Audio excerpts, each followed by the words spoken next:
kami mengundang Dr. Yovita Hasanti, SPPD. Beliau ini visinya pasti ingat banget ya. Staf ilmu penyakit dalam, divisi infeksi dan penyakit tropik, Rumah Sakit Hasan Sadikin, FKU 4 Bandung. Yang panjangnya di sini ya. Baik, beliau akan menyampaikan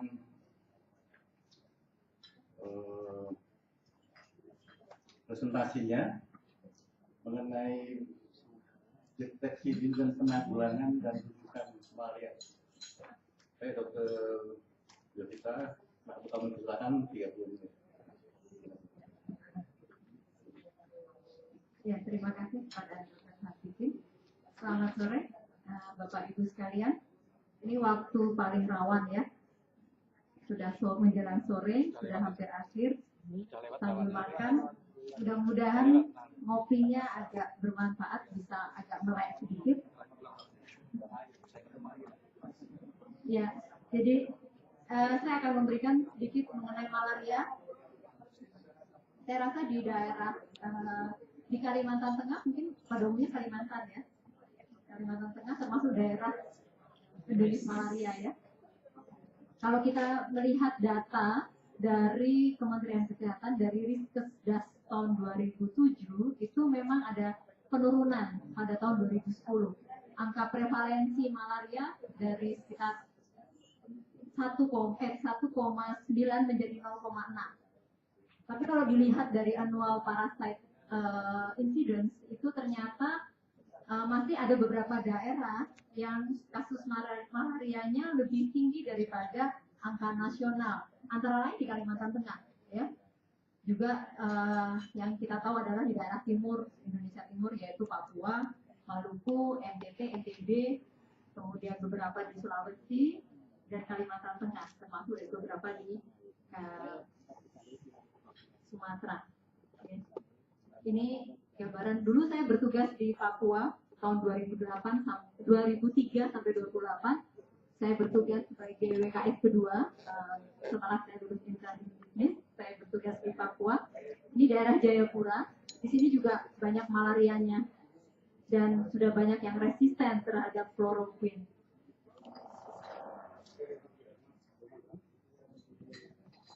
Ya, ini sebagai ilustrasi kasus. Sebenarnya kalau ini workshop baiknya kita belajar dari kasus ya. Jadi mungkin karena saya klinisi, banyak yang saya utarakan di sini berhubungan dengan hal-hal yang saya temukan di klinik ya. Demikian juga seperti Dr. Erwin. Jadi mungkin kalau kita dengar pembicara sebelumnya lebih banyak masalah program ya. Hanya mungkin nanti sedikit mengenai rujukan akan saya sampaikan. Jadi ini kasus yang datang pada saya waktu itu sebelumnya. Pasien ini di Bandung ya. Jadi laki-laki muda, dia datang dengan keluhan demam akut. Kita tahu bahwa gejala dari malaria umumnya adalah demam akut ya. Biasa datang pada 1 sampai 5 hari panas ya. Jadi ada riwayat mungkin sekitar 1 sampai 5 hari. Dengan keluhan seperti viral. Kita tahu bahwa di daerah Jawa Barat itu kebanyakan viral yaitu dengue ya. Jadi pada saat pasien ini datang ke klinik, dokter yang memeriksa menyangka dia menderita dengue fever gitu ya. Tapi memang sudah ada informasi bahwa dia dari daerah dia baru pergi, dia seorang mahasiswa mengikuti dosennya ke Papua. Namun setelah dicek tidak ada malarianya ya. Diperiksa mungkin karena daerah yang bukan endemik malaria biasanya kemampuan atau skill itu satu keterampilan ya untuk melihat parasit malaria itu tidak mudah sehingga tidak ditemukan. Tapi kalau kita lihat dari hasil darah lengkapnya memang sepertinya ada hemokonsentrasi ya. HB-nya agak sedikit naik dengan hematokrit 51 sehingga saat itu dia dirawat di satu klinik dengan diagnosis dengue hemorrhagic fever.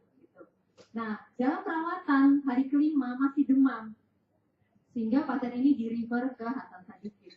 Ternyata setelah dilihat ada gambaran ring form, ya. Ini ring form, ini hanya sebagian yang saya perlihatkan. Ini bentuk sifat karena kita lihat eritrositnya hampir sama ya. lihat secara keseluruhan ternyata pasien ini menderita mixed malaria ya, baik tifus maupun falciparum. Ya, jadi kita telah ketahui bersama bahwa malaria ini adalah suatu penyakit parasit yang ditularkan lewat nyamuk. Jadi kalau tidak ada nyamuknya, ya penyakit ini juga tidak ada ya. Ada pepatah yang mengatakan sebenarnya nyamuk itu cuma satu gitu, tetapi teman-temannya yang banyak gitu ya. Jadi akhirnya banyak gitu. Ya. Dan ciri khasnya dia memang ditularkan oleh nyamuk anopheles yang betina. Atau ini kenapa betina lebih ganas ya. Seperti juga pada dengue kan. Dengue juga betina karena yang jantan tuh ternyata sifatnya berbeda ya. Dia hanya mengisap sari madu gitu ya. Apa namanya, mengisap sari bunga ya. Tapi kalau yang betina tuh mengisap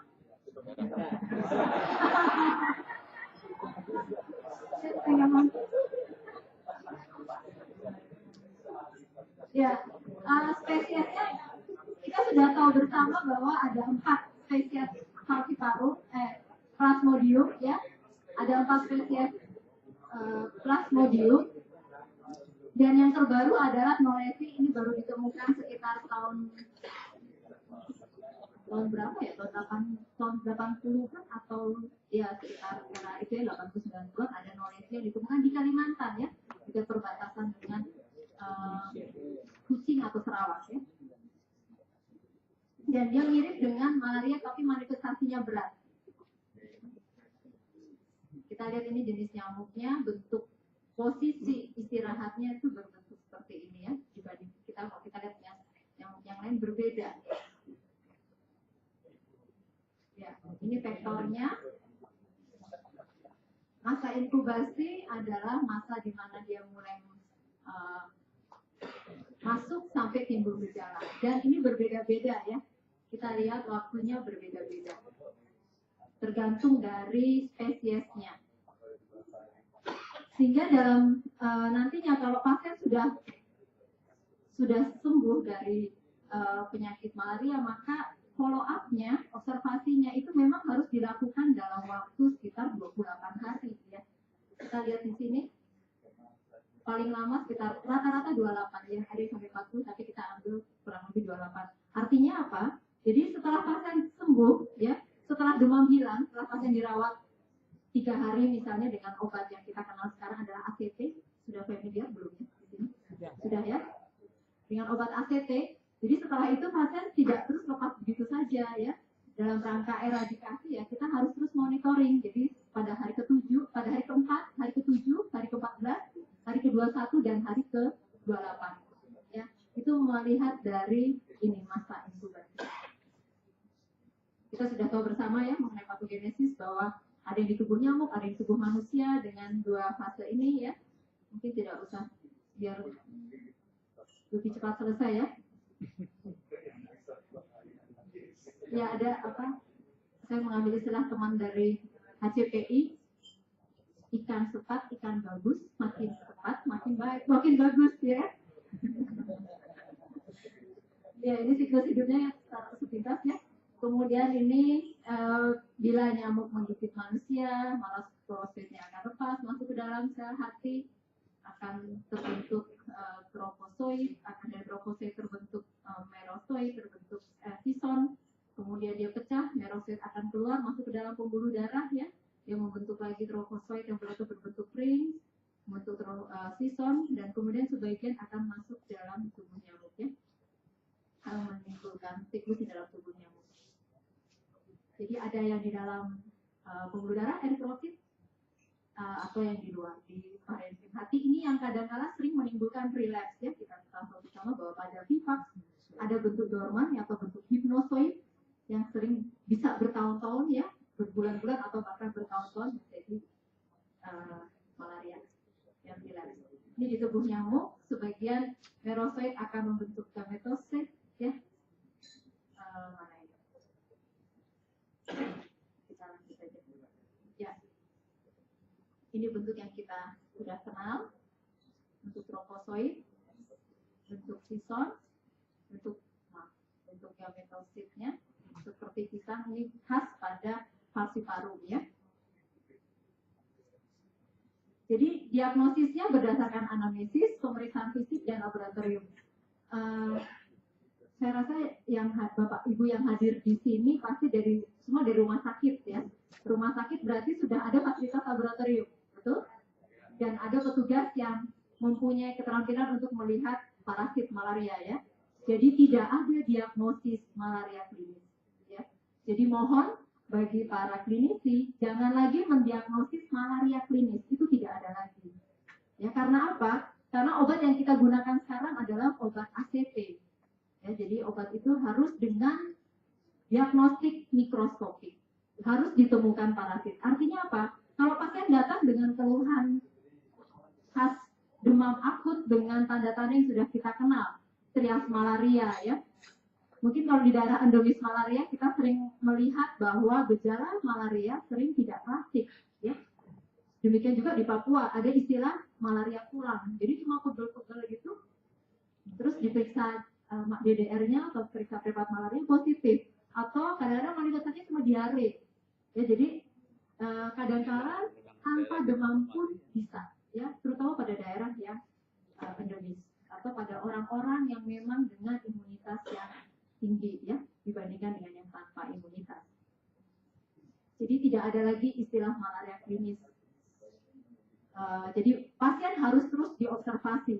Hari pertama tidak ditemukan, maka diulang lagi hari berikutnya dan paling tidak sampai 3 kali dibuat satu serial. Ada satu kasus baru-baru ini, dalam minggu ini saya ada satu kasus dikeluarkan dari seorang endokrinologis. Pasien dari Lampung dengan keluhan panas badan, ada penurunan kesadaran, jadi ada gejala dari thyroid storm, kemungkinan suatu ancaman krisis tiroid. Pasien itu demam, diduga karena karena krisisnya. Setelah diatasi kok masih demam juga gitu. Ternyata ada data bahwa pasien ini pernah malaria gitu. Jadi mohon kalau ada pasien-pasien yang dengan demam aku ditanyakan apakah ada riwayat malaria. Dan kemudian saya ulangi 3 kali serial negatif. Ya, dilakukan preparat malaria 3 kali negatif dengan rapid test. Di sini ada tersedia rapid test. Negatif juga. Akhirnya saya penasaran ya, saya buat sendiri. Itunya awalnya saya kirim ke laboratorium. Saya buat sendiri, buat aku sendiri, lihat sendiri ya. Ya kami biasanya di bagian penyakit dalam kalau tidak yakin kita akan buat sendiri. Dan ternyata betul ada. Setelah diterapi dengan ACT, atrakin, panasnya baru turun. Ya, jadi artinya kita memang tidak boleh mendiagnosis secara klinis, harus ada bukti secara laboratorium. Ya, mungkin gejala-gejalanya juga sudah disebut. Ya. Ini pemeriksaan fisik kadang-kadang tidak ada manifestasi apapun. Kalau sudah kronis bisa dengan anemia dan ada hepatosplenomegali. Dan laboratorium yang gold standar adalah mikroskopik, walaupun memang saat ini dari Kemenkes mereka menyiapkan dan Subdivalaria menyiapkan FDT ya. Yang penting adalah menghitung jumlah parasitnya ya, hitung parasitnya yang biasanya sering terlewat ya. Waktu saya di Papua pun seringkali tidak dihitung, yang dihitung hanya secara semi kuantitatif, tidak secara kuantitatif. Seharusnya kita menghitung secara kuantitatif ya, dengan menghitung dari berapa leukosit atau dari berapa eritrosit, tergantung. Kalau DDR, hapus darah tebal, kita hanya bisa mengatakan, oh iya ada malaria. Tapi kalau kita ingin mengetahui apa spesiesnya, harus dengan hapus darah tipis. Ya. Dan hapus darah tebal, kita tidak bisa menghitung eritrositnya karena dia krisis. Jadi yang kita hitung, indeks parasitnya itu menggunakan leukosit, tapi bukan menggunakan eritrosit pada preparat DDR, hapus darah tebal. Kalau hapus darah tipis, kita menggunakan eritrosit. Ya, ini mungkin juga sudah biasa dikerjakan ya. Ini falciparum, kita lihat bentuknya, eritrositnya sama ya. Dari yang eritrosit yang terinfeksi maupun yang tidak, itu besarnya sama. Beda dengan pada Vivax akan mengalami enlargement, jadi dia membesar. Ya, bentuknya hampir sama dengan ovale ya. Kalau falciparum bentuknya sama dengan malariae ya. Jadi eritrositnya tidak terlalu besar. Ya, ini mungkin sudah pengalaman semua ya. Nah, pengobatannya saat ini yang kita kenal adalah ACT. Sejak di rumah sakit seluruhnya ada ya. Tersedia ACT-nya apa di sini? Artrakin atau arsamon, masih artesdiaquin ya. Jadi belum yang fixed dose combination ya. Ya, kenapa dibuat sebagai obat kombinasi? Karena kita melihat dari proses resistensi yang berbeda dan juga efek farmakodinamik dan farmakokinetik yang sinergis ya. Diharapkan bahwa bila parasit resisten terhadap satu obat, tapi dia masih bisa dibunuh oleh obat yang lain. Jadi dengan resistensi yang berbeda. Itu alasannya kenapa harus kombinasi. Dan ini adalah lini pertama. Minggu lalu kami sedang membuat satu buku panduan untuk dokter dan para medis serta satu kurikulum untuk fakultas kedokteran. Jadi sudah finalisasi, nanti akan keluar buku pedoman yang tahun 2011 ya. Sekarang 2012 ya, 2012. Jadi lini pertama waktu awal mungkin masih artesdiaquin ya, arsamon, tapi dirubah yang untuk sekarang menggunakan DHP. Jadi dihidroartemisin piperacin plus primaquin. Karena konsepnya adalah pengobatan radikal. Pengobatan radikal berarti kita membunuh semua fase ya. Jadi termasuk juga yang fase hipnosoid yang sering menyebabkan relapse ya. Jadi gampangnya sih kalau ya karena saya orang penyakit dalam biasa dengan orang dewasa ya, tidak dengan anak-anak. Jadi dosisnya kalau berat badannya kurang dari 50 kita pakai 3 tablet, kalau lebih dari itu pakai 4 tablet ya. Jadi selama 3 hari. Obat ini fixed dose combination, artinya 2 obat jadi 1. Beda dengan artesdiaquin atau arsamon, itu kombinasi dari artesunat dan amodiaquin. Ya, itu obatnya masing-masing ya. Artesunat sendiri ya, sehingga jumlahnya lebih banyak, 8 tablet ya. Ya, itu yang membuat sehingga compliance dari pasien jadi jelek. Selain efek samping ya. Dia melihat obat 8 kan terlalu banyak ya, akhirnya membuat compliance-nya jadi jelek. Sehingga ini dibuat alternatif yang kedua, maksudnya bukan ini kedua, tapi kalau tidak ada DHP bisa digunakan ini. Bukan digabung. Bukan digabung. Jadi artinya ACT itu bisa kita gunakan DHP bila ada artrakin, atau kita gunakan kalau tidak ada artrakin bisa digunakan arsamon atau artesdiaquin. Kemudian yang kedua untuk falciparum, lini kedua artinya bila sudah gagal, dia sudah menggunakan ACT, kemudian dalam follow up muncul lagi ya. Maka kita berikan kina. Jadi bukan reinfeksi ya, jadi seperti rekrudensi ya. Jadi dalam satu rentang waktu kurang lebih 28 hari dia mengalami dalam pemeriksaan mikroskopik kita ketemu lagi dalam follow up. Maka diberikan kina digabung dengan doxycycline atau tetracycline plus primaquin. Oh ya, kalau untuk ibu hamil diganti dengan clindamycin ya. Dosisnya mungkin sudah tahu ya. Plus primaquin. Primaquin ini untuk membunuh hipnosoid. Dosisnya single dose untuk falciparum, sedangkan untuk Vivax kita berikan 14 hari dengan dosis 1 kali 1, kalau untuk falciparum 1 kali 2. Ya. Ya ini buku yang lama ya, program malaria. Kemudian malaria berat, definisi ini kami ambil dari buku WHO yang terbaru 2011. Jadi tidak hanya secara mikroskopik, bisa dengan pemeriksaan RDT. Jadi ditemukan stadium falciparum atau Vivax stadium aseksual, artinya bukan bentuk gamet ya, atau RDT positif ditambah 1 atau beberapa keadaan. Jadi sudah ada bukti bahwa dengan pemeriksaan DNA ternyata yang menyebabkan severe malaria tidak hanya falciparum. Vivax juga bisa menyebabkan severe malaria. Namun memang patogenesisnya belum jelas. Kalau untuk falciparum kita sudah tahu bersama ya, adanya obstruksi dari pembuluh darah mikrosirkulasi. Jadi ini akhirnya membuat manifestasi koma, kelemahan otot, ya, kejang, atau sesak nafas ARDS, water fever, icteris ya. Kemudian untuk pemeriksaan laboratoriumnya bisa ditemukan, paling sering ditemukan adalah hipoglikemi, ini terutama pada ibu hamil dan pada bayi ya. Kemudian anemia, hemoglobin turun, hiperparasitemia, gagal ginjal akut ya. Obatnya adalah artesunat dan artometer. Pilihan kedua, kina dihidroklorik.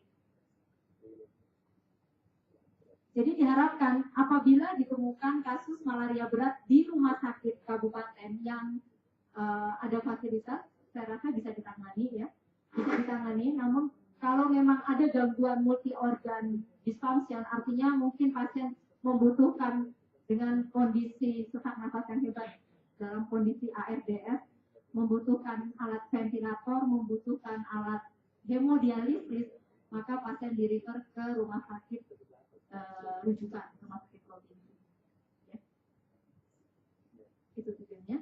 Jadi di rumah sakit daerah masih bisa diberikan artesunat atau artep, tapi yang menjadi pilihan utama adalah artesunat dengan memberikan bolus dosis 2,4 mg atau 2 vial IP diulang 12 jam kemudian tiap 24 jam. Tiap 24, kemudian setiap 24 jam.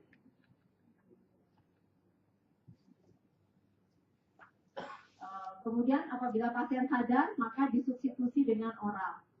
Ya. Dengan oral artinya dengan artemisinin atau dengan DHP ya, dihidroartemisinin peptidase. Inai diberikan dengan loading dose 20 mg, ya, di drip dalam 4 jam, selang 4 jam kemudian diberikan lagi dosis maintenance 10 mg. Alternatifnya bisa diberikan dalam 8 jam. Ini itu hanya untuk memudahkan pemantauan bagi perawat yang jaga ya. Oke, itu saja saya rasa. Baik, terima kasih Dr. Jessica. Jadi tentang sangat menarik. Nama-nama obatnya juga sangat menarik. Ada mau disunalkin atau mau diapain? Saya mengundang pembicara kedua, kembali Dr. Erwin Asatyono, SPPD KPTI, akan menyampaikan tentang deteksi dini, penanggulangan rujukan DBD ya. Kami persilakan, waktunya 30 menit. Terima kasih.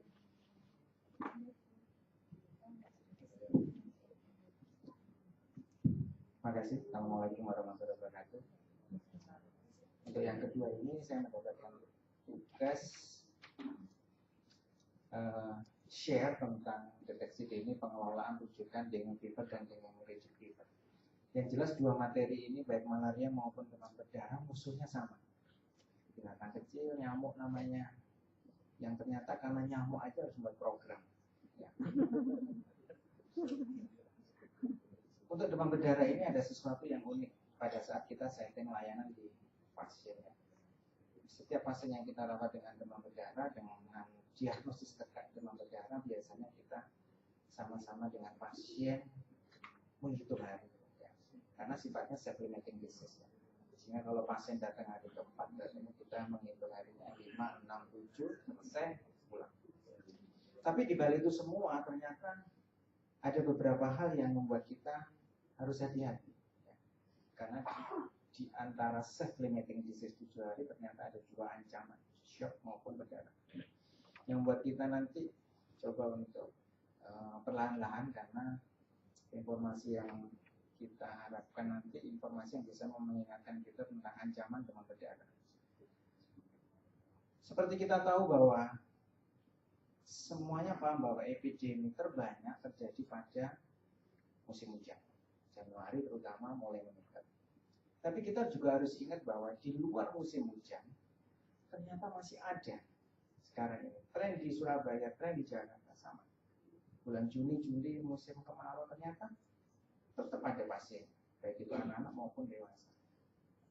Dan ahli nyamuk itu juga pernah menyampaikan bahwa telur nyamuk Aedes aegypti yang menempel di peti-peti dinding-dinding dari kamar mandi atau yang lain ternyata bertahan hidup sampai berbulan-bulan.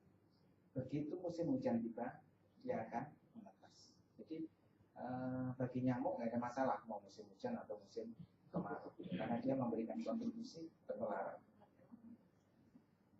Ini banyak buku yang bisa kita baca, tapi prinsipnya sebetulnya sama. Ya. Kita akan bahas beberapa aspek. Nomor satu terkait dengan virusnya sendiri. Kita sudah sepakati virusnya ada 4 subtipe. 1, dan 1, dan 2, dan 3, dan 4. Ini yang jadi masalah. Karena apa? Kita tidak pernah sulit membuat vaksin. Masing-masing area punya virulensi yang berbeda-beda. Sementara di Indonesia lebih cenderung ke arah den 2 dan 3 yang sangat berbahaya. Jadi meskipun hanya pertama kali kena, juga bisa memberikan kontribusi shock.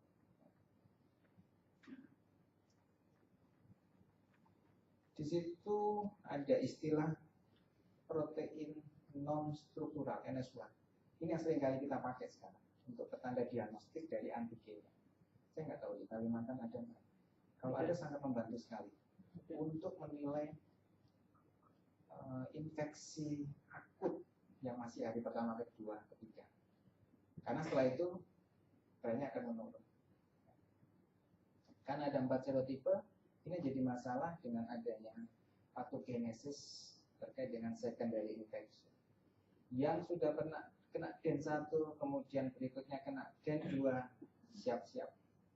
Mudah sekali terjadi komplikasi atau shock.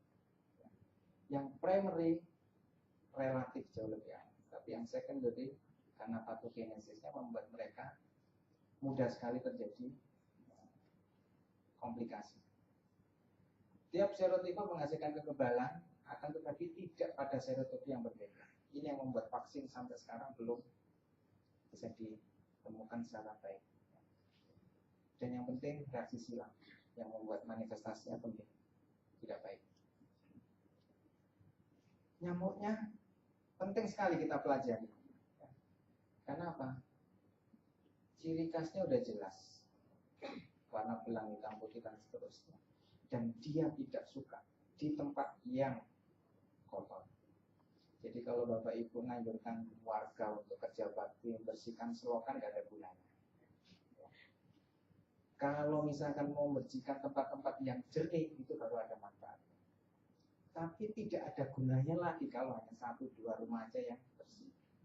Karena yang kita mau, karena jarak terbangnya 200 meter ya satu RW mungkin ya, yang harus kita bantu bersih. Tapi ada masalah yang susah. Kita selalu mengagung-agungkan otonomi daerah. Tapi ternyata otonomi daerah ini tidak berlaku untuk nyamuk. Anggap aja di sini kota A, di sini kota B. Nyamuknya, pasiennya ada di sini. Kira-kira yang disemprot yang mana? Daerah sini saja. Padahal nyamuk itu bisa, ini nggak dapat laporan. Sehingga ya tetap kasusnya menjadi sesuatu yang bisa diturunkan secara cepat. Karena apa? Sistem otonomi daerah membuat siapa yang mau nyemprot atau poking, ya area yang dilapori pasien itu. Sedangkan sebelahnya tidak. Ini yang membuat kita seringkali tidak bisa menyelesaikan secara sistem. Karena otonomi daerah. Jadi otonomi daerah satu sisi tidak menguntungkan untuk aspek kesehatan. Off the record aja. Kemudian inkubasi, oke. Ini, apapun penyebab atau patogenesisnya, yang jelas 3 hal ini yang menjadi ancaman. Di situ ada vaskulopati, trombopati, koagulopati. Trombopati, trombositnya menurun, perdarahan, fatal. Vaskulopati, terjadi plasmalitis, shock, fatal. Sehingga tugas kita untuk merawat inap pasien lebih cenderung kalau saya tanya ke BPJS kita, apa Apa sih gunanya infus? Selalu bilang untuk gantikan cairan, tidak. Gunanya hanya satu, untuk jaga-jaga. Tidak lebih dari itu. Sehingga kita sarankan pemakaian infus pun kalau tidak ada ancaman ya hanya sekedar lap-lap. Sedangkan lain-lainnya silakan per orang. Mau minum, mau makan silakan. Ini slide yang paling penting untuk diagnostik. Kita lihat bahwa dengue bisa asimptomatik, bisa simptomatik. Terutama primer, gejalanya mungkin flu-like syndrome. Kita ngira itu flu, tapi mungkin ya, undifferentiated fever. Kemudian yang kedua dengue fever. Yang ketiga dengue hemorrhagic fever. Yang membedakan antara dengue fever dengan dengue hemorrhagic cuma satu, plasmaletis. Jadi kalau ada hemokonsentrasi berarti kita mengarahkan kepada DHR. Kalau tidak ada hemokonsentrasi, diagnosisnya dengue fever. Dan dua-duanya bisa menyebabkan perdarahan.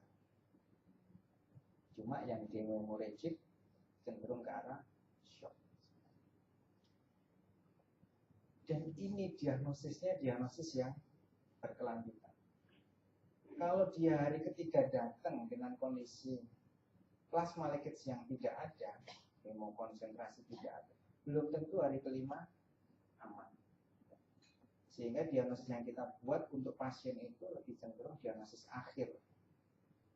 Setelah semua proses berjalan. Oh ternyata pasien ini diare. Oh ternyata pasien ini demam dengue. Tapi tidak boleh membuat diagnosis dari awal. Karena seringkali prosesnya akan terus berjalan. Semua pasti paham bahwa gejala utamanya demam.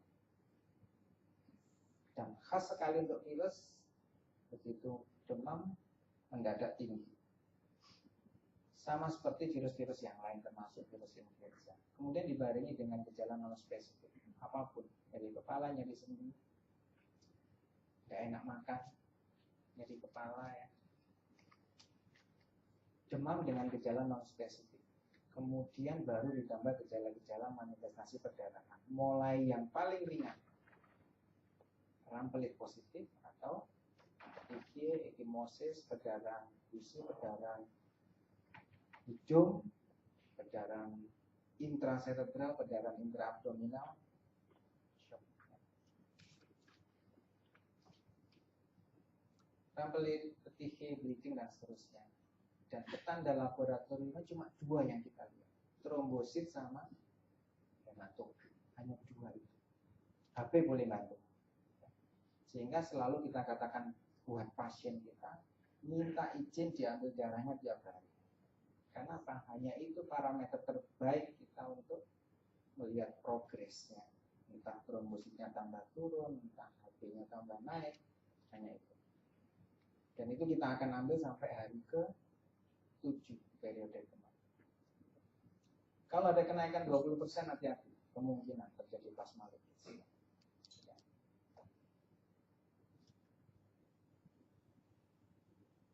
Ini menggambarkan situasi yang kita harus waspadai. Begitu hari ketiga, keempat, demamnya turun. Dok, aman. Kenapa? Saya udah nyaman.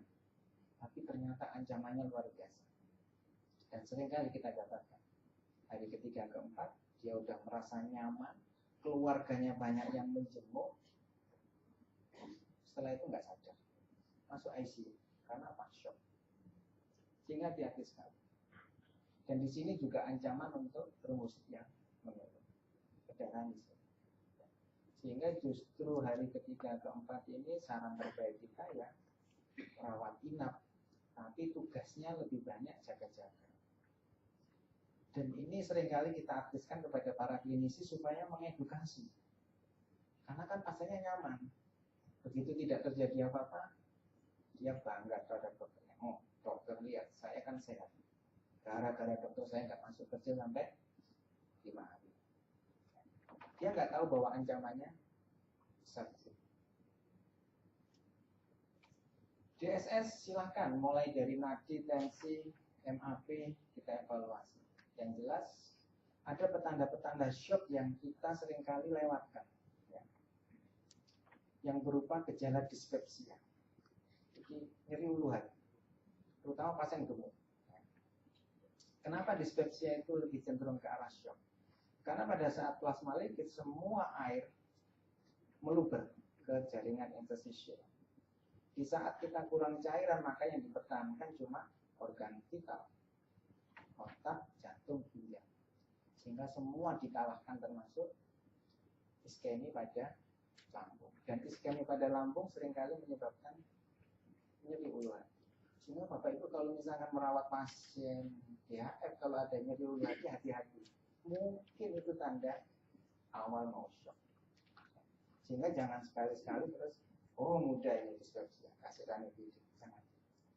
Justru masking efek. Kita lihat di sini. Tadi saya sudah cerita bahwa DBD bisa terus progresnya, sehingga hasil akhirnya bisa fatal kalau tidak diobservasi. Tapi semuanya ini nanti bermuara setelah hari ke-7 fase penyembuhan. Semuanya insya Allah sembuh. Cuma di tengah-tengahnya terjadi kegawatan yang mungkin bisa membahayakan kondisi pasien.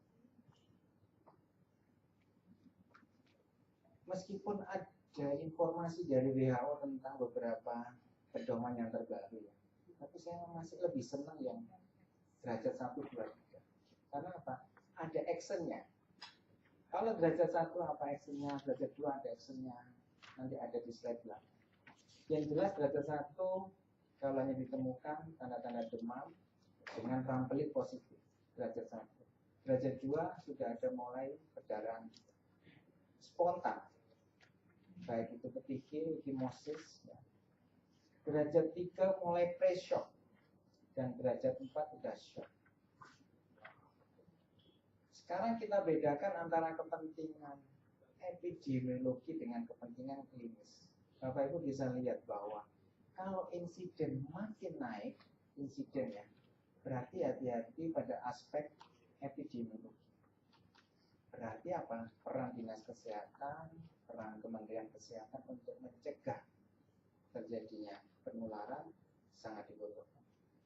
Tapi kalau sudah angka mortalitas meningkat, itu berarti kerjanya rumah sakit mungkin tidak baik. Atau pasiennya yang tidak diedukasi sehingga datangnya mesti terlambat. Susah kalau udah terlambat, dari ke-5 ke-6 udah shock. Fatal. Di Sutomo sendiri angka kematian masih di bawah 1%. Dari 700 pasien kira-kira hampir 5 aja yang meninggal. Itu pun rata-rata hari ke-5 datang. Hari ke-5. Jarang sekali yang hari pertama, kedua, EMA. Hari ketiga, keempat datang sudah kita tangani, jarang sekali yang fatal. Tadi sudah kita jelaskan dari 1, 2, 3, 4, minimal 3, 4 itu yang harus kita awasi. Shock menjadi penting karena kalau nggak cepat diatasi, prolong shock. Ini yang sering kali terjadi. Pasien datang dengan hari ke-4, ke-5, ke rumah sakitnya terlambat, sudah hipoksia berat, di IC perdarahan. Susah penanganan. Apalagi koinsiden dengan malaria. Lebih rumit, ada kasusnya. Pemeriksaan penunjang silahkan, HB atau darah lengkap lah. Monitor tiap hari. Itu jalan terbaik kita untuk melihat progres dari penyakit. Klinis kadang-kadang nggak tampak. Trombositopenia ya lama-lama baik. Albumin, SGOT, SGPT pernah ada penelitian yang untuk dipakai sebagai prediktor terhadap severity dari demam berdarah. Ini slide yang bisa menggambarkan secara utuh temperatur awalnya naik, setelah itu turun, hati-hati ya. Saddleback, jadi pola panasnya. Kemudian klinis cenderung hati-hati karena di sini tempatnya shock. Kemudian hematokrit akan naik, naik, kemudian trombosit akan turun. Dan virologik IgM, IgG sudah mulai meningkat. Fase kritis hari ke-3 sampai hari ke-5. Penunjang silakan kalau ada serologi IgM, IgG antigen atau antigen NS1, isolasi virus lebih banyak untuk penelitian, PCR kalau tertarik.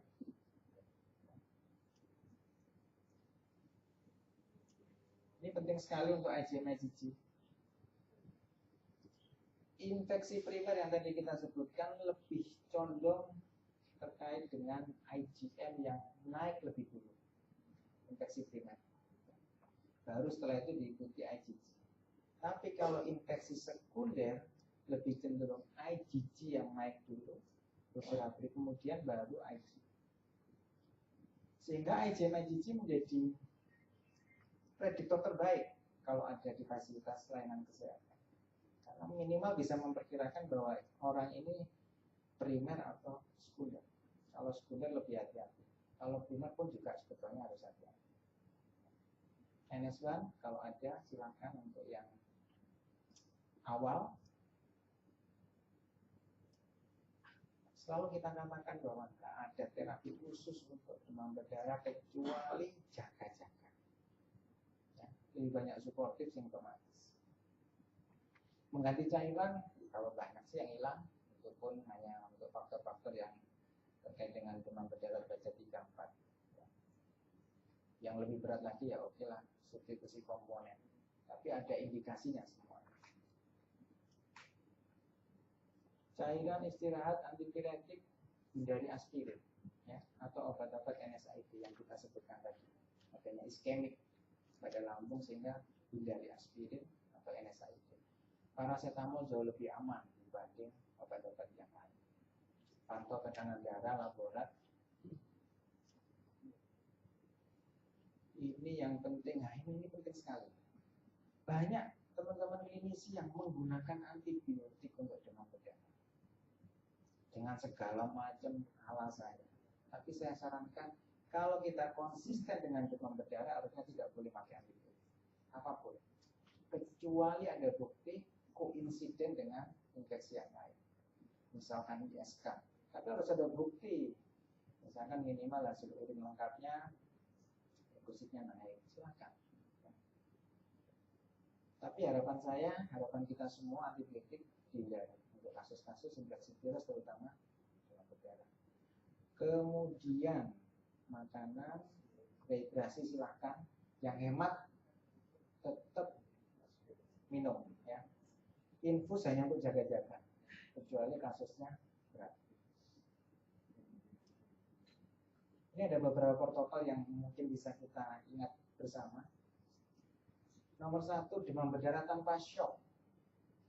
Di sini HB-nya normal, hematokritnya normal, trombositnya masih normal. Oke lah rawat jalan. Tapi ada catatan di sini, tidak ada penyulit. Ya. Jadi misalkan dia derajat 1 atau derajat 2 dengan muntah-muntah ya masukkan rawat jalan. Dengan demam tinggi sampai kejang ya masukkan. Ya. Dan kalaupun rawat jalan, sarankan untuk tiap hari periksa darah lengkap. Sangat mungkin hari ketiga aman, tapi besok HB-nya udah lebih naik lagi, trombonya lebih turun lagi. Atau kecuali, jadi harusnya rawat jalan kecuali ada wabah.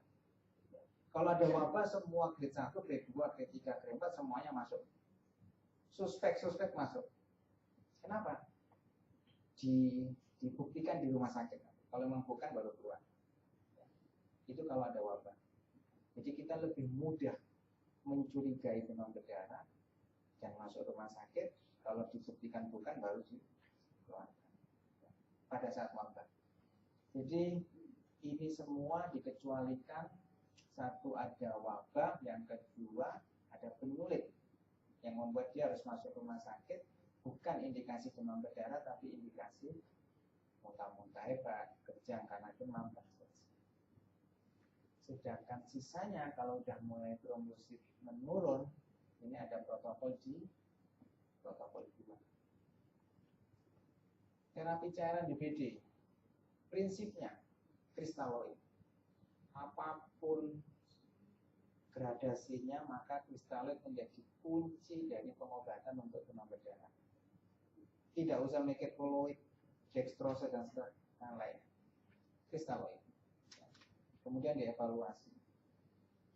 Tapi kalau mulai bandel, sudah kristaloid masuk, jumlahnya cukup masih bandel, masuk ke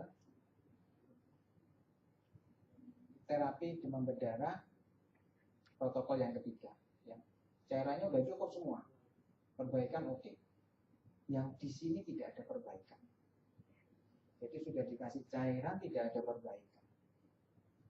Cek HB-nya, cek trombositnya, cek hematokrit. Kalau HB-nya tambah tinggi, HCT-nya tambah tinggi, berarti plasma leakage. Tugasnya koloid untuk menambah. Tapi hati-hati, kok dikasih cairan nggak tambah-tambah tensinya, ternyata HB-nya tambah turun, HCT-nya tambah turun, berarti perdarahan. Sama-sama shocknya, tapi yang satu penyebabnya plasma leakage, yang satu perdarahan. Kalau sudah gitu, obatnya berbeda. Yang satu dikasih koloid, yang satu transfusi dan trombosit konsentrat. Kalau ada perbaikan, stop segera. Ini kalau ada perdarahan, jelas kalau ada perdarahan. Terkait dengan perdarahan, hati-hati Ibu ya. Karena indikasi pemberian TC atau trombosit konsentrat itu 2. Trombosit di bawah 20.000 dan ada perdarahan. Jadi ada kata-kata dannya, bukan atau dan. Jadi kalau misalkan trombosit 10.000 nggak ada perdarahan, perlu TC? Tidak. Ada perdarahan tapi trombositnya 50.000, perlu TC? Tidak. Cari kemungkinan yang lain karena ada vaskulopati, koagulopati, cek PPT-APTT-nya. Mungkin dia di IC. Kalau di IC obatnya bukan TC tapi FFP, fresh frozen plasma. Sehingga ada beberapa yang harus kita pahami. TC terkait dengan HIV, apa yang harus kita lakukan? Jangan lupa edukasi ya Bapak Ibu ya. Karena apa? Di dalam HIV ada namanya window period. Di window period itu tempat yang terbaik untuk menularkan karena PMI tidak bisa men-screen ya, dengan satu metode. Karena serologi antibodi belum dihasilkan sehingga waktu kita screening negatif. Sehingga saran terbaik saya hati-hati sekali pada saat memberikan transfusi. Betul-betul kalau ada indikasi. DSS prinsipnya sama, ya. Kasih cairan cukup, oksigenasi dan seterusnya, evaluasi. Kalau misalkan shocknya tidak teratasi, evaluasi. Kalau perlu tambahkan koloid, tapi yakinkan bahwa di sini bukan perdarahan. Jadi betul-betul DSS. Koloid bisa ditambahkan. Dan ini kadang-kadang rumit karena datanya lebih banyak terlambat. Prinsipnya cairannya ada kristaloid, ada koloid, bisa pakai dextran atau cairan HES. Di sini ada indikasi transfusi trombosit. Tadi sudah kita jelaskan 2. 2 itu trombosit di bawah 20.000 dan ada perdarahan. Yang penting lagi steroid. Jangan sekali-sekali ngasih steroid. 1 kalau ada perdarahan. Sudah mimisen, kita nggak usah mikirin steroid. Kalau DSS masih mungkin. Ya. Hindari. Kalau nggak yakin, menguntungkan.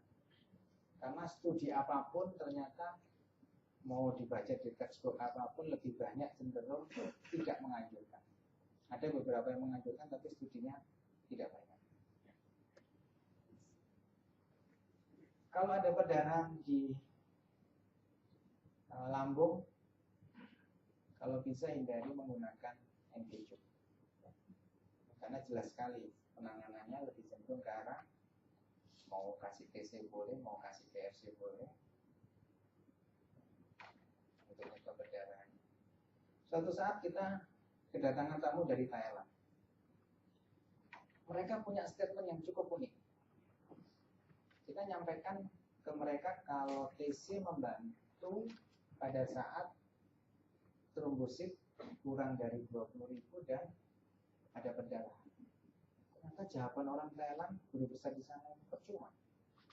Kenapa percuma? Karena proses inflamasi masih jalan terus. Berapapun trombosit yang masuk dengan secondary infection tadi dihabisi lagi oleh mereka. Karena masih proses inflamasi. Jadi jalan terbaik oleh mereka saat itu disampaikan lebih baik whole blood. Karena di situ ada faktor-faktor koagulannya dan bisa membantu volume. Tapi itu pilihan. Kalau saya pribadi, saya lebih tenang pakai TC, lebih tenang ya. Perkara indikasi proses inflamasi dan lain-lain itu urusan yang berbeda. Secara logika betul, proses inflamasi masih jalan sehingga harusnya nggak banyak gunanya trombosit yang kita berikan.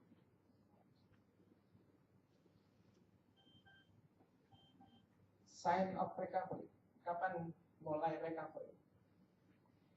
Karena kita tahu bahwa ini self-limiting disease, berarti tugas kita menghitung hari.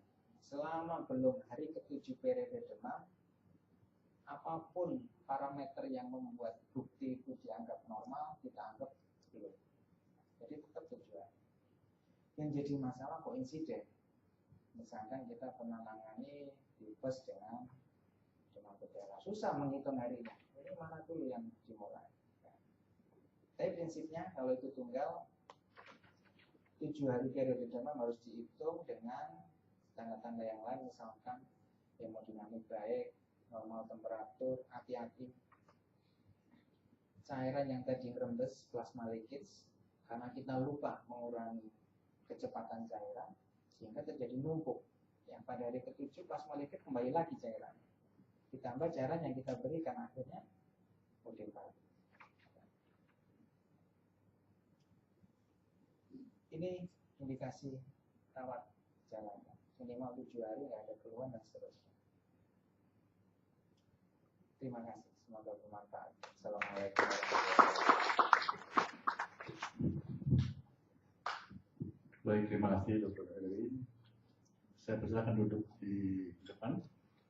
Saya mengundang pembicara ketiga terakhir untuk sesi ini, Dr.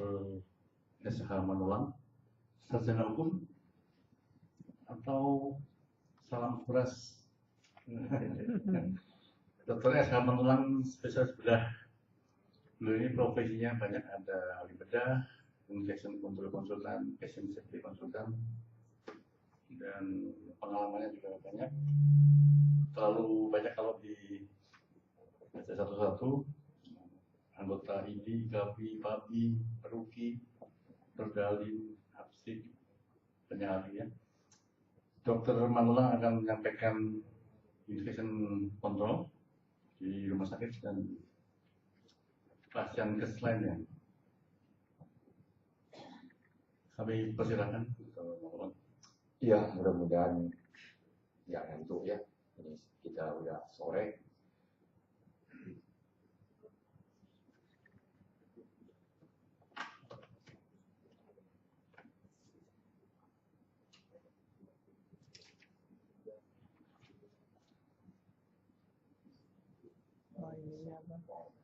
Besar ya.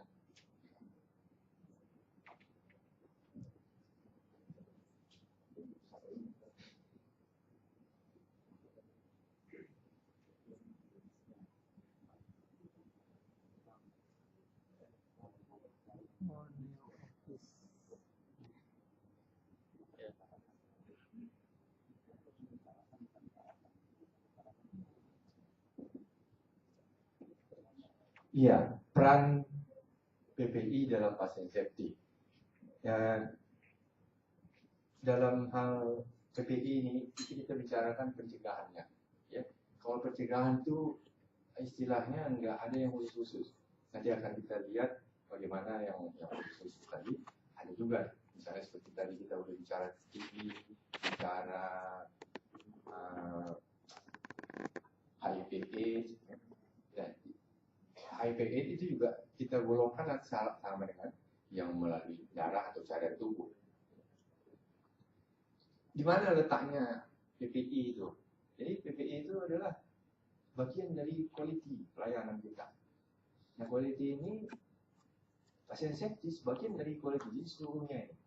Dan infection control kita nggak usah bicara kalau kita bilang kita konsep kita pasien safety mudah-mudahan mengharuskan itu pasien safety karena itu bukan pilihan ya, itu bukan hak pasien bahwa dia harus safety datang ke rumah sakit kita. Jangan kita bicara itu kalau nggak melaksanakan PPI. Nah, ini saya setiap memberikan materi di rumah sakit. Terakhir saya ke rumah sakit yang saya cerita tadi, Singkawang lewat Ikit, Serukam. Ini saya ambil di sana, plebitis ini pasien sudah kelihatan begini, jadi ada merah begini, masih dipertahankan. Ini mungkin kurang pemantauan dan sebagainya. Terlihat merah ini sebenarnya kalau ada bagus warnanya. Nah, ini pasien safety juga harus pakai dia ini di daerah gosok. Dia sudah punya mengikuti kaedah pasien safety pakai gelang. Cuman di pasien safety dikatakan tidak perlu nama ruangan, cukup nama, umur. Kalau perlu yang ketiga tambahkan nomor kamera bukan ruangan. Ya. Yang ketiga itu kamera. Tapi supaya perawat rajin mengisi ini sebaiknya cukup 2, ya, nama, umur. Tapi kalau mau tambahkan juga boleh tambahkan, bukan ruangan tapi nomor kamera. Nah, ini salah satu rumah sakit yang saya tinjau di daerah. Ini kalau kita lihat begini, apa yang mau patient control begini ya, sudah kayak dagang. Tapi terus terang, ada yang selalu saya ambil. Coba lihat itu, bersih. Bersih. Jadi ini kalau masyarakat di desa ini, saya nggak usah sebut nama, di rumah sakit ini, daerah desa ini benar-benar bersih orangnya. Dia kalau makan, dia nasi sebutir diambilin, ya, bersih. Tapi ini tadi, kalau direkturnya bilang, kalau kita larang nanti pada protes semua. Ya. Tapi ini melanggar benar ini dari PBI.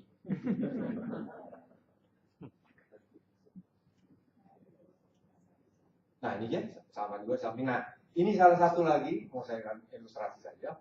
Dia masih yakin dengan antiseptik. Sedangkan termometer itu tidak perlu direndam-rendam begitu. Cukup bersih dan kering. Ya, kita akan bagi 3 ya. Yang kena ke tubuh pasien itu kan ada 3 ya. Critical, semi-critical, non-critical. Yang ini non-critical, nggak perlu direndam-rendam begitu. Yang penting bersih dan kering. Ya, jadi justru begini, ini sudah pernah dibuktikan bahwa di sini hidup. Yang paling kita takutkan itu kuman itu sekarang. Iya, betadin, di antiseptik juga bisa dibuktikan itu. Ya, berkolonisasi dia. Nah, ini lagi infus yang tidak sesuai dengan PPI. Ya, ini masuk dari sini nih, kumannya masuk ke infus. Ya, nah, saya waktu itu tanya ada ini. Jalan keluarnya bagaimana dok? Karena kalau botol begini nggak bisa keluar dari infus. Emang harus kita beli, ada yang begini yang ada filternya. Ya, emang agak mahal, tapi saya rasa jangan kasih bonus beginilah. Saya persis nanti pasien itu. Nah ini standar precaution, di mana semua alat habis pakai yang tajam harus langsung segera masuk ke wadahnya. Ini saya foto lagi ketemu. Ya, ini habis perawat pakai ini bekas infus ditaruh di meja pasien. Ini kembali lagi tadi segala macam mainan ada di sana, mana apa yang infection control di sini. Tapi sekali lagi rumah sakit ini amat sangat bersih dan saya kagum. Jauh lebih bersih dari rumah sakit saya di Jakarta. Ini paling desa. Karena budaya masyarakat kita ya tempat yang saya tuju. Nah, ini sedikit berteori dan secara skematik yang amat sangat gampang. Dengan cara begini kita bisa sadar lagi pentingnya PPI. Kalau kita lihat bagaimana sih rantai infeksi itu, kita lihat mulai dari kumannya sendiri, ya bisa dasar remiknya maksud saya. Ya. Nah ini kita bisa break dengan cara kita identifikasi apa jenisnya. Ya. Kemudian ini berkaitan juga dengan di mana dia beradanya. berkolonisasi di mana? Ya.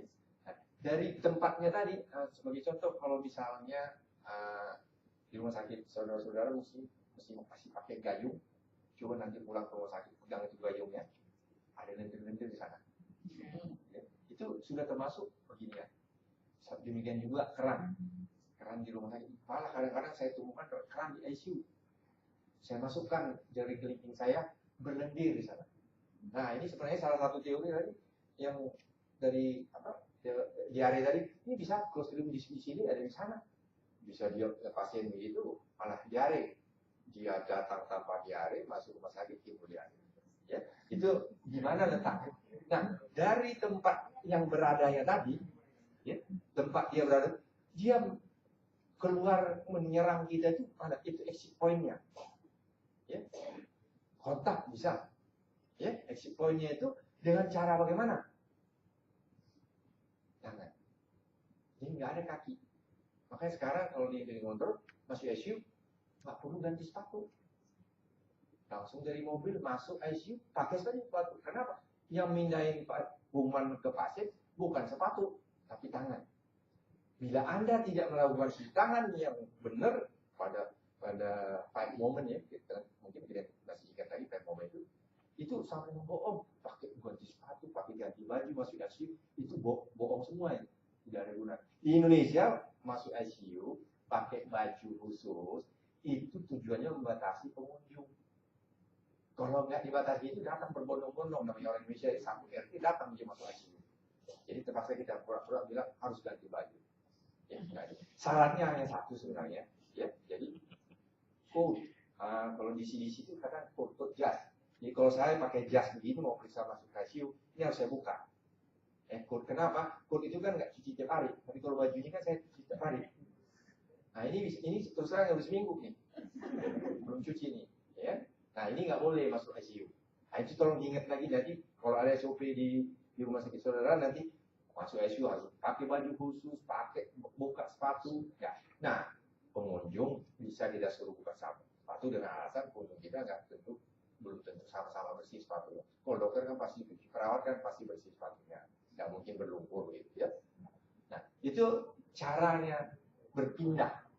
Jadi dari ini tadi tempatnya, ya, cara dia pindah ke pasien hanya dengan tangan.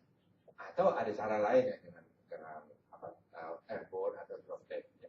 Kalau dia di mulut saya, droplet. Jaraknya tentu harus kita tahu droplet itu hanya 3 feet. Jadi kalau saya ini ada flu, nggak bakal menularkan kepada saudara ini, karena dia jauh dari saya dari 3 feet. Tapi kalau kena saya TB, bucut yang di sana bisa saya tularkan itu bisa. Ya, karena airborne. Itu cara berpindahnya. Terus dia pindah, ya, masuknya di mana dia di sana? Nah tadi makanya kalau pakai begini, contoh HIV/AIDS, masuknya kemana? Harus melalui langsung masuk ke jaringan tubuh kita, ke pembuluh darah. Itu juga yang akan terkait. Kalau misalnya kita tidak standar precaution, tertusuk jarum, nah itulah salah masuk. Dan jangan dulu terlalu takut dengan HIV. Stigma tadi yang kata Ibu itu. Yang paling berbahaya, yang paling kita takutkan justru hepatitis B. 300 kali lebih sering daripada HIV. Ya, jadi stigma tadi yang memang benar tadi pembicara sebelumnya katakan stigma ini yang harus kita rubah dan itu komunikasi. Kita harus berkomunikasi dengan pasien. Jadi masuknya dari melalui mana ya? Terus masuknya juga kalau misalnya TB, ya kita kan sehari-hari pasti menghirup kuman TB. Ya di Indonesia kan banyak TB. Nah, sekarang tinggal kita sendiri hostnya. Kalau badan kita sehat, TB itu masuk, kita hantam itu ya. Nggak kena kita.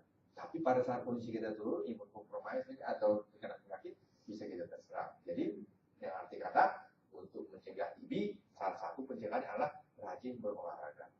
Ya, kalau banyak dokter sini, coba nanti buka-buka kodeki. Tahu kodeki? Pasal 16 baca.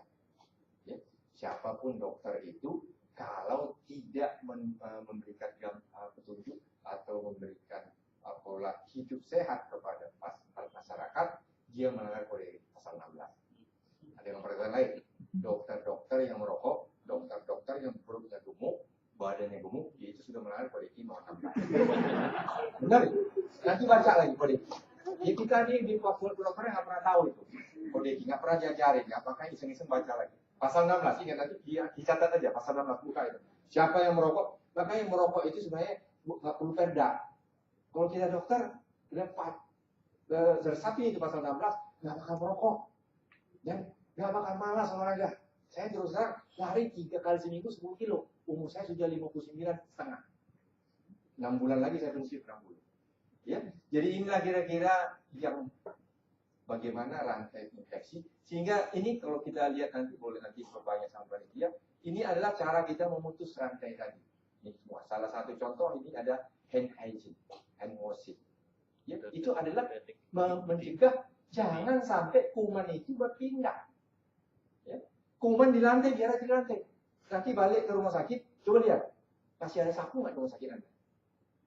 Kalau masih ada sapu, ini yang Anda lakukan itu. Memindahkan kuman yang dari lantai ke udara, dihirup sama pasienmu. Pakai apa tuh namanya itu? Ibu tahu yang pakai gitu di mall. Di mall aja nggak pakai sapu.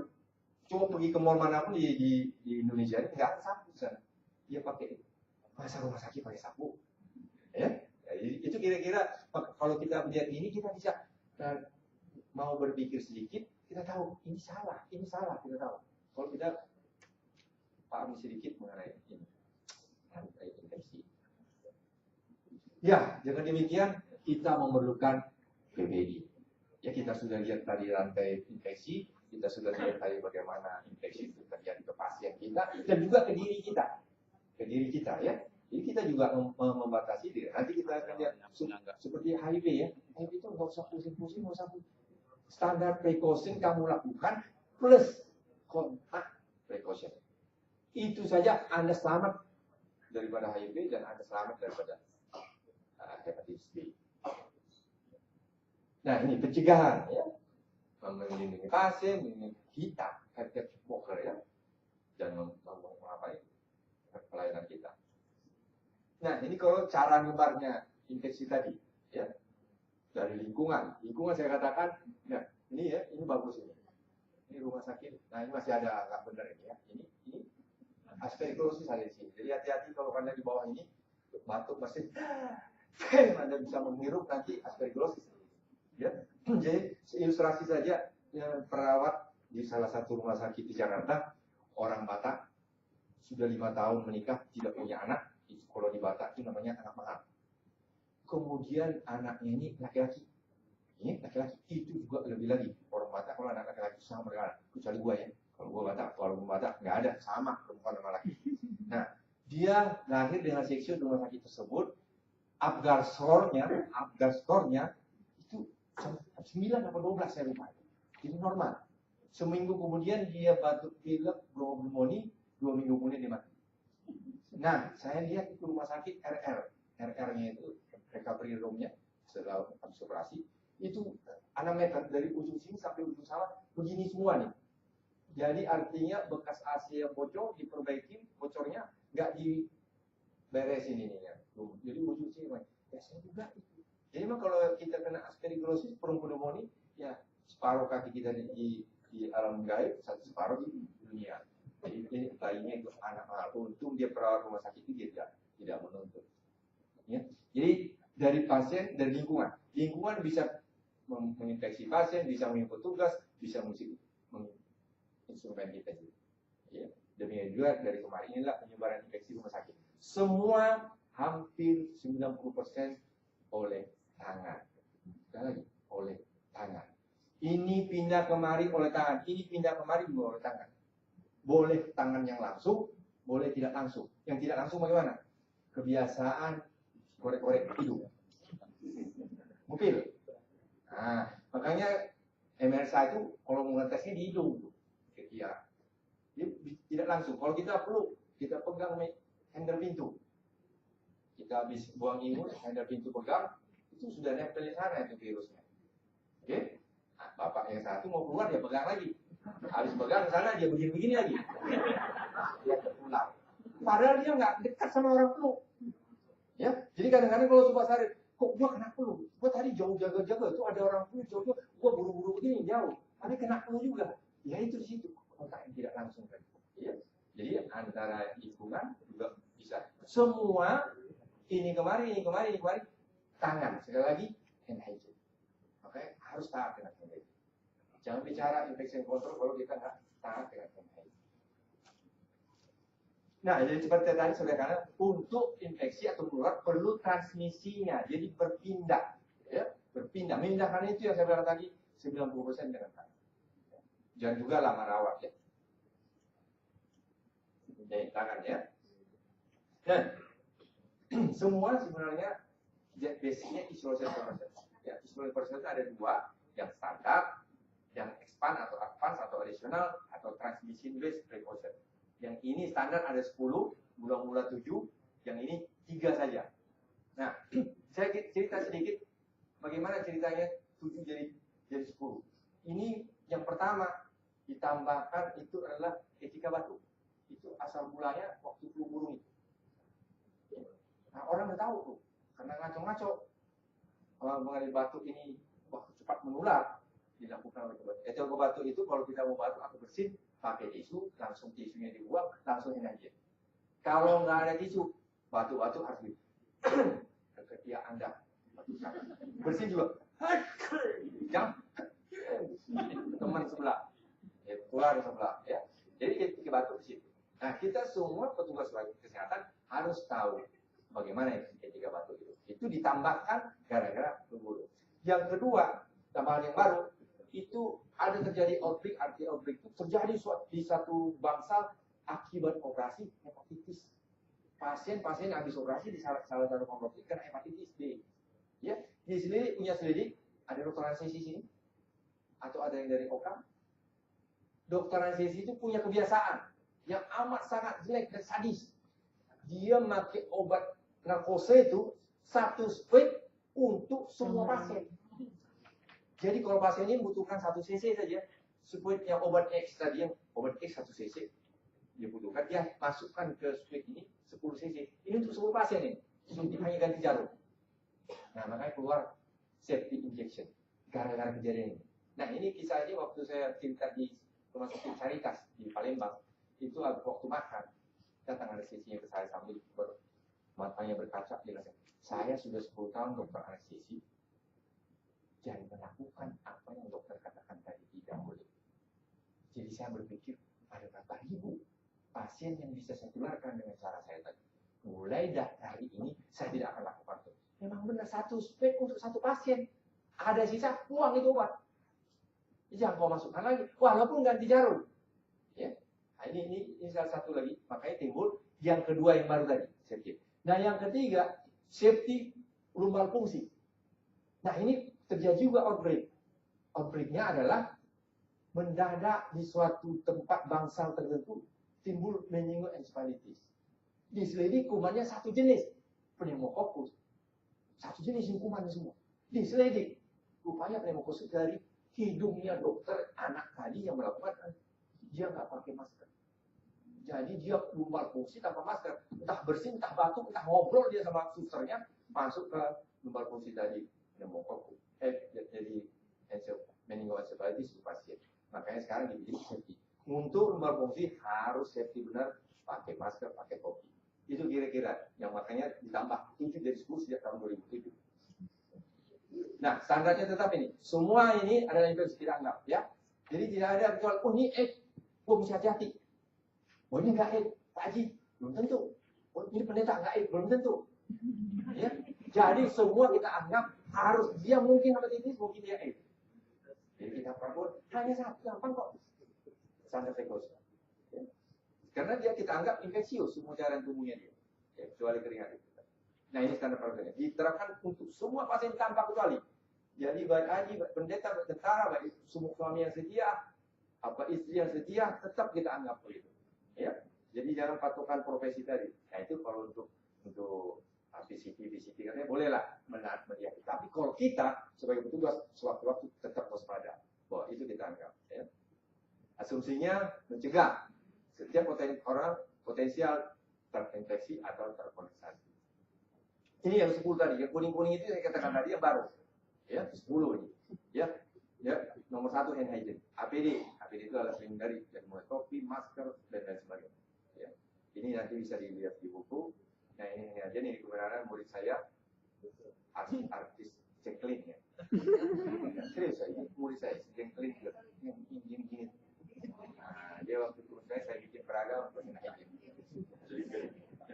Ya, Jacqueline.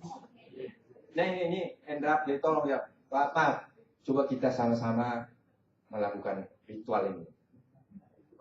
Tangannya begini dulu, ya begini saja. Ini apanya? Alkoholnya yang harus sisi.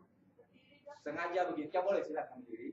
Memang sengaja begini tangannya jangan begini, karena tumpah nanti alkohol habis. Begini tangannya. Ya, setelah dituang di sini, timpa sama yang tangan kanan.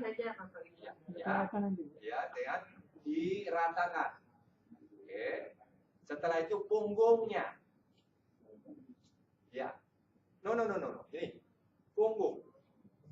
Nah, ini kiri kanan. Baru ini. Ya. Baru buku jari ruas 1 dan ruas 2. Kiri kanan. Nah, ini nanti akan saya jelaskan bagaimana yang harus. Kalau nggak dijelaskan itu kadang-kadang kan. Ya. Yang ketiga, jempol. Jangan begini. Jangan ketawa, bodoh ini. Kalau begini campur. Wah, ini Victor ini. Kalau begini ya Victor ini ketawanya lain. Yang laki-laki lagi. Jadi, ya.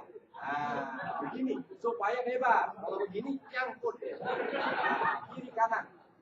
Terakhir ujung jari. Nah, ini nalarnya.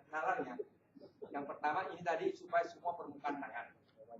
Yang ini punggung jari dan telapak tangan belakang. Yang ini sama juga sela-sela sini. Nah, yang ini yang perlu harus kita nikmati. Yang mana yang belum kena? Ke waktu gini kan nggak kena tuh ruas 1, 2 ini. Ya, supaya kena begini. Jadi waktu begini kamu nikmati. Kena nggak ya? Ini kena. Nah, nikmati. Kalau belum merasa kena, masih salah. Ulang lagi sampai ketemu. Ya. Nikmati. Ruas ini ya, ruas 1, 2. Nah, yang Victor lagi. Ya. Baru yang ini tadi. Jangan terbalik. Nah, pernah perawat ada iseng-iseng waktu begini dia begini.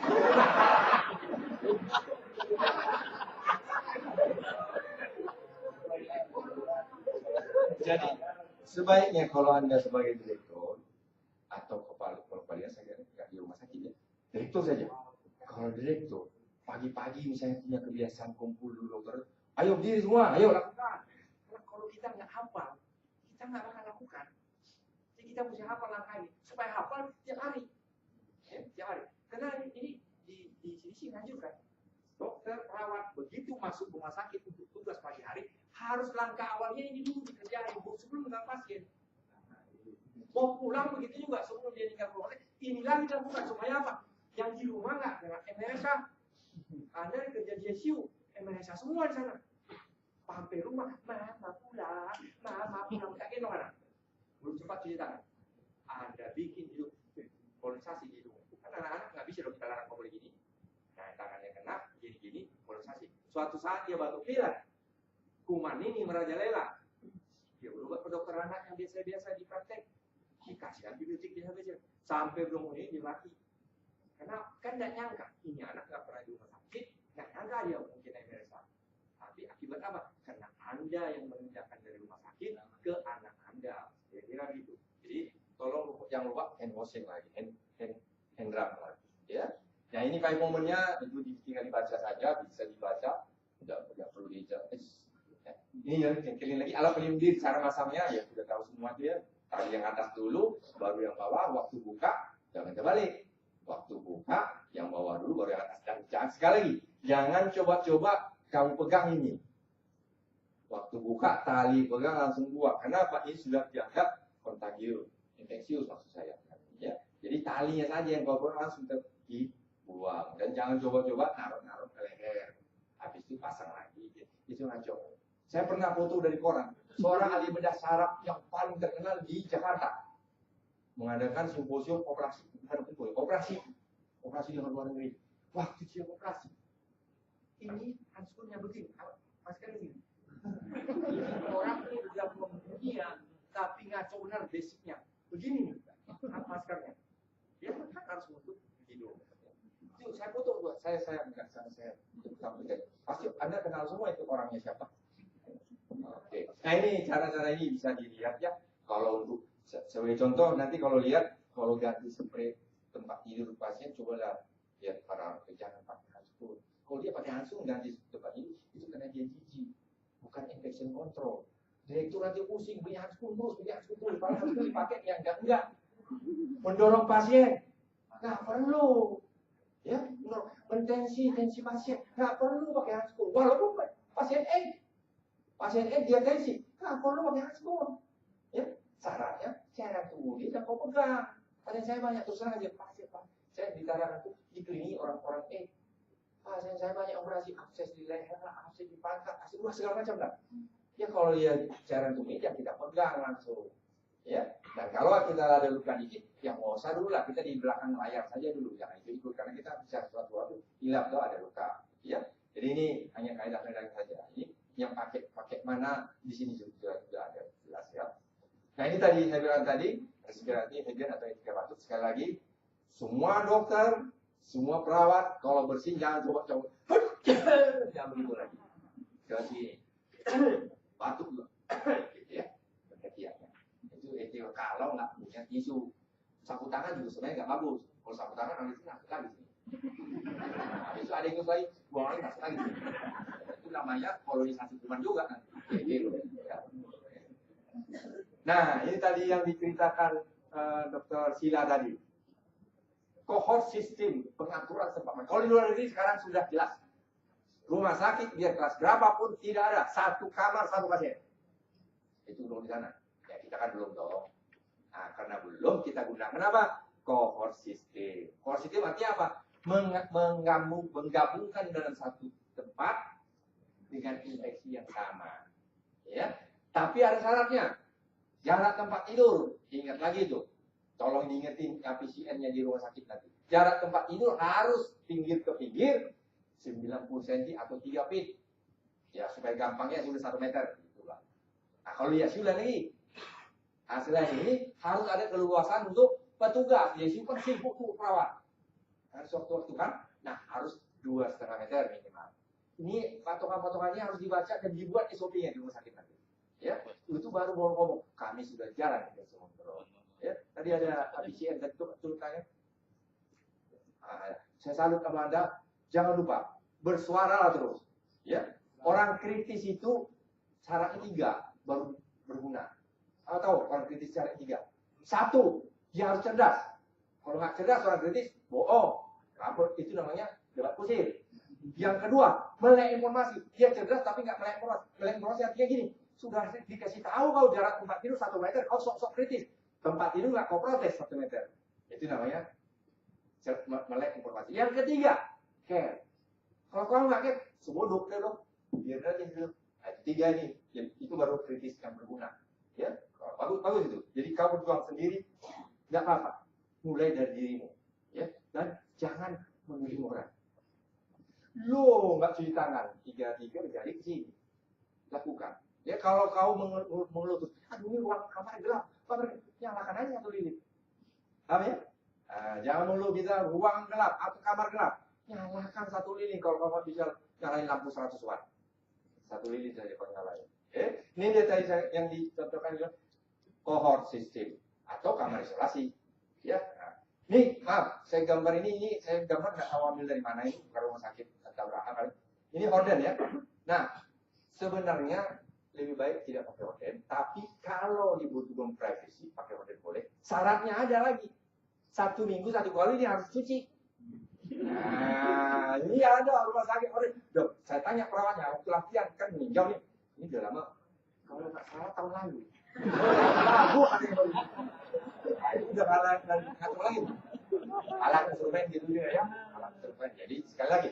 Dan coba nanti direktur rumah sakit atau orang yang kerja di rumah sakit, kalau tempat handsrap atau tempat menaruh benda tajam, perawat habis menyuntik pasien melangkah 20 langkah baru menuju tempat tadi, dijamin tidak patuh dia. Ditaruhnya dulu gak seperti tadi gambar itu sebaiknya sih. Waktu dia pergi lupa, tertinggal sebaiknya. Jadi syaratnya jangan lebih dari 20 langkah. Supaya gitu gimana? Kalau nggak punya kotak yang mahal, kan kotak itu saja kan agak mahal. Ya sudah ditroli perawat itu. Kalau mau nyuntik kan pakai troli perawat. Taruh di situ. Jadi habis nyuntik cemplung. Jadi jangan habis nyuntik, antar gua masukin. Tenang aja deh, tenang masukin. Nggak boleh, lupa ya. Ya, jadi ingat 20 langkah. Ya, pengeluaran alat dan sebagainya. Nah, maaf, ini lihat ya, usaha di laboratorium. Di laboratorium itu orang pakai handscoon terus menerus. Dari mulai datang disebut. Itu kan nggak boleh harus. Kenapa? Habis pakai robot, habis dia ngetik komputer. Ya, nah waktu ada pengunjung di Hongkong, waktu saya lihat, saya protes sama yang bawa saya menuju rumah sakit itu, ngaco dong. Masa nanti pakai handphone? Wah, itu coba kamu masuk. Lihat itu semua laptopnya, itu ada hazard infeksius, hazard infeksius. Jadi kalau orang yang masuk sana mau pegang-pegang komputernya, tar dulu, ini sudah infeksius semua. Jadi syaratnya kalau di laboratorium, ada yang dari laboratorium, tolong kasih tahu sama mereka supaya direktur jangan pusing beli handphone terus. Harus bisa satu pasien ini, satu perawat ini mengambil darah itu bisa 40-50 pasien, masa dia pakai 40 handphone, nggak rugi. Nah, syaratnya semua alat-alat di laboratorium itu harus dikasih stiker infeksius, supaya semua tahu bahwa ini nggak boleh pegang sembarangan. Kenapa? Ini sudah infeksius. Kena cairan tubuh pasien. Nah, kalau pegawai laboratorium tadi kan pakai handphone dia. Paham ya? Itu salah satu contoh. Waktunya tinggal 5 menit. Oh iya, sedikit lagi. Perawatan lingkungan ini saya katakan tadi, rumah sakit Anta Berantah tadi begini, ICU-nya, kira-kira dari ujung sini sampai ujung sini, ini bukan ICU nikah. Jadi itu yang mungkin aspergillosis, clostridium, semua ada kuman-kuman dari lingkungan. Ya, tekstil juga begitu. Yang ketujuh, yang ke-8 self injection, itu yang langsung masuk ke ini ya. Ini nggak boleh, ini pegang-pegang masukin lagi, ini recapping nggak boleh. Nah ini lumbar fungsi, harus pakai handphone, ini kurang lagi dia, mesti pakai topi dan pakai duk yang steril. Yang 10 healthcare worker safety. Ya. Nah, transmission yang transmission based precaution tadi, transmission based yang ketiga tadi saya bilang ya. Ini bisa kontak, droplet, airborne. Kalau kontak bisa langsung tidak langsung, yang droplet jarak 1 meter tadi. Ya, 3 feet. Kalau yang airborne dari ujung ke ujung, satu ruangan ini bisa kena. Siapa dulunya? Kalau saya itu biasanya yang ujung sana bisa kena. Kurang besar, airborne. Ya. Ya, kontak, pasien lingkungan, kasus-kasusnya ini. Ya. Itu melihat yang droplet, partikelnya 5 mikron, lebih dari 5 mikron misalnya, milimikron, ya droplet langsung 3 feet saja. Ya, nah, yang airborne, ya, TB ya.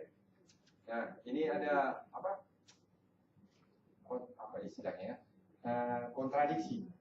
Nah, Asia Pasifik menyatakan flu burung bukan airborne, tapi kontinental menyatakan airborne, itu masih ada. Dan ini entah siapa yang benar kita nggak tahu aja. Kalau virus flu saya itu sampai nggak ke wujud sana. Kalau sampai ke wujud sana berarti airborne. Kalau virus flu burung hanya sampai 1 meter berarti droplet, nggak ada yang tahu juga nih. Yang jelas waktu saatnya terjadi wabah, 1 dokter gigi dari Amerika mati, tapi petugas kesehatan di Hong Kong nggak ada satupun yang kena. Mereka patuh standar precaution dan apa precaution tadi. Dia patuh taat 100%. Jadi dia berkuar. Ya, Asia Pasifik itu berkuar. Kami cukup pakai masker bedah, tidak perlu N95. Dia bilang kami tidak tertular kena flu burung. Entah mana yang benar, nanti ada penelitian itu. Yang pintar-pintar kita cuma ngomong aja deh, kita ikut dia deh. Ya. Oke. Nah ini yang tadi lagi, nah coba nih maskernya ditaruh di sini, pakai ini pegang telepon, pegang begini sebelah ini yang berlebihan, ya, melanggar aturan. Ya. Nah tadi ini sudah kita singgung juga sumber eksogen dari pasien lain, lingkungan, ini yang endogen badan kita sendiri, ya badan kita sendiri kan. Oh iya, salah satu lagi yang paling ngetren, kalau nanti ditanyain ke kamar operasinya, kalau direktur rumah sakit, kalau pasien mau dioperasi dicukur nggak? Tidak boleh lagi. Yang boleh itu adalah di clipper. Nggak punya clipper itu kalau pernah lihat pangkas di bawah pohon, yang di kampung-kampung. Nah, pakai itu nyukurnya. Nah, ya, jangan pakai pisau. Kenapa? Itu kuman itu ada dua di kulit, ya, kuman transien dan kuman yang domisilinya di dalam. Jadi kalau kau pakai itu, kau angkat di tiap darah. Waktu dioperasi sih, kau masukkan lagi ke dalam desinfeksi. Ya, jadi hanya boleh di clipper kalau perlu. Tapi jangan sekali-sekali memotong bulu mata. Ini sampai ke liang kubur, tidak tumbuh lagi nanti. Jadi aneh dia, sebelah ada bulu, sebelah enggak. Ya. Bulu mata nggak usah, biarin aja, jahit aja. Itu kasih tahu sama orang nanti ya. Ini host juga begitu, pasien yang berkompromis, kekebalan yang turun, dan saya kira ini cukup tahu kita semuanya. Tujuan program PPI ada 4, jangan lupa melindungi pasien, melindungi petugas, melindungi pengunjung, dan jangan lupa mengelola lingkungan. Ya, lingkungan. Jadi jangan kamu taruh infus bekas, jangan kamu taruh seperti bekas lantai. Diambil anak-anak, ketusuk dia, ketusuk dikit, tahu-tahu dia kena hepatitis B. Ya, jadi itu juga kita harus mengelola lingkungan yang benar. Caranya mencegah penyebaran dan penanggulangan KLB. Ya. Ada lagi. Ya. Saya rasa itu yang bisa saya sampaikan. Mudah-mudahan bermanfaat untuk dibawa pulang. Terima kasih. Baik, terima kasih teman-teman. Dan duduk. Saya kira karena waktunya sudah hampir habis, saya hanya memberikan kesempatan 1-2 pertanyaan saja ya. Silakan. Dari depan.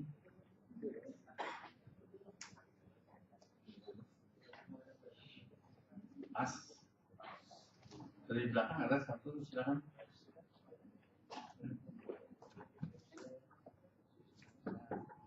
Halo, terima kasih. Saya dari Manado, dari Universitas Solo. Pertanyaannya untuk malam. Tadi dijelaskan bahwa memang saat ini kita masih sudah agak susah mau mendiagnosa malaria. Kalau dulu kan kita, kalau pasien datang, rata-rata kalau kita di laboratorium kita langsung diagnosa klinis malaria. Tapi saat sekarang kan seperti yang dinyatakan tadi malah cuma mengeluh sakit tulang, tapi ternyata ketika didiagnosa, tapi diagnosa bukan diagnosa anamnesa, tapi diagnosa laboratorium, ternyata dalam malaria. Nah sekarang masalahnya ketika kita menemukan pasien dengan klinis yang agak ragu kita menetapkan diagnosa, kemudian bagaimana caranya untuk kita mendiagnosa secara pasti. Kemudian kedua, bagaimana kita menterapi seorang pasien yang tanpa kita mengetahui diagnosa pasti berdasarkan laboratorium.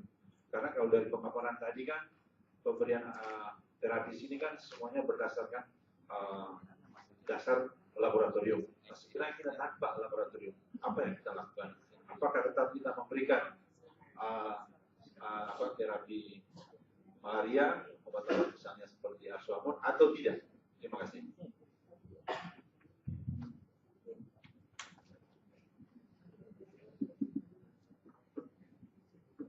Terima kasih, pertanyaannya bagus sekali. Jadi memang itu yang sering kita hadapi di lapangan ya.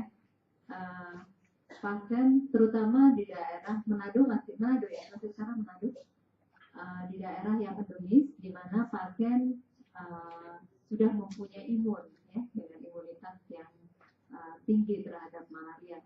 Jadi memang kadang-kala gejala yang ditimbulkan tidak klasik yang seperti kita baca-baca di susu ya. Jadi kalau ada keluhan seperti yang tadi dugaan, memang biasanya pasien ada riwayat demam. Riwayat demam itu biasanya antara 3-5 hari ya. Bisa ada riwayat demam atau kadang-kala juga tidak. Itu yang lalu juga ini menjadi perdebatan pada saat kami membuat suatu buku untuk kurikulum Fakultas Kedokteran. Jadi memang kami menyatakan bahwa untuk daerah yang dengan daerah endemis atau pada orang yang dengan imun, maka gejalanya tidak klasik. Jadi dengan pemeriksaan mikroskopik itu diagnosis pasti. Ya, jadi diagnosis pasti adalah gold standar dari malaria adalah pemeriksaan mikroskopik. Jadi kalau kita temukan suatu plasmodium harus ditreatment, harus dicari terapi. Itu. Kemudian itu mungkin pertanyaan pertama ya. Nah, pertanyaan yang kedua, bila tidak ada fasilitas laboratorium, tidak ada pemeriksaan apapun, tapi saya tidak tahu apakah memang betul RDT, Rapid Diagnostic Test, tidak sampai ke puskesmas. Nah, kalau itu sampai seharusnya tidak ada lagi memang diagnosis klinis. Yang menjadi permasalahan kan awalnya adalah tidak ada petugas, walaupun mungkin ada laboratoriumnya, ada mikroskopnya, ada GMSA-nya untuk melakukan suatu pewarnaan, tapi tidak ada petugas. Oke ya, mungkin tidak ada yang melakukan pemeriksaan mikroskopik, kita bisa melakukan diagnosis malaria klinis. Tetapi saat ini saya rasa RDP sudah ada di mana-mana ya. Kalau sudah ada, kita bisa melakukan diagnosis, bahkan pada malaria berat pun itu bisa kita lakukan diagnosis dengan menggunakan rapid diagnostic test. Jadi seandainya kepaksanya tidak ada apapun, mungkin RDT-nya kehabisan, gitu ya, kehabisan dan tidak ada mikroskopik, dengan diagnosis malaria klinis, terutama dengan endemis, tidak diperbolehkan menggunakan ACT, digunakan alternatif yang lain, misalnya KINA. Pada PIVAX, pada dugaan PIVAX, maka hanya diberikan KINA plus Primaquine. Kalau untuk dugaan falciparum, digunakan KINA dengan kombinasi tadi doxycycline atau tetracycline. Plus Primaquine mungkin menjawab tidak ini yang kedua.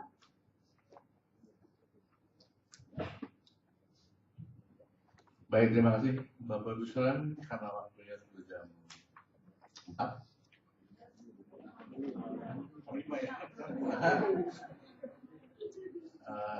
Kita akhiri saja sesi yang ketiga ini. Kita berikan applause kepada pembicara.